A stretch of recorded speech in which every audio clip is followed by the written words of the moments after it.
Welcome to the Slop Temple. We pray this video helps. You start by signing into admin.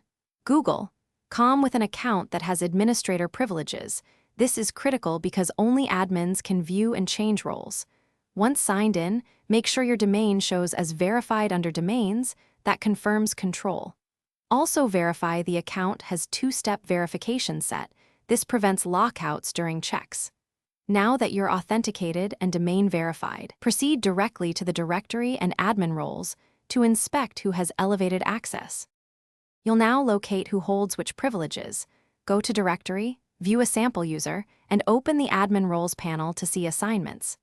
Check the Super Admin group first because those accounts can change everything.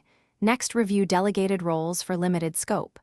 Use the audit log with filters for admin activity to understand recent changes and potential misconfigurations. If you see unexpected role grants, note the timestamp and actor to trace whether it was intentional or a compromise. Finish by validating that admin contact and recovery options are current, and perform a safe test action, such as resetting a test user's password to confirm permissions. Once done, review service status and recent audit entries to ensure no residual problems. If an expected super admin is missing or locked out, use domain verification steps to reclaim recovery or initiate Google support recovery.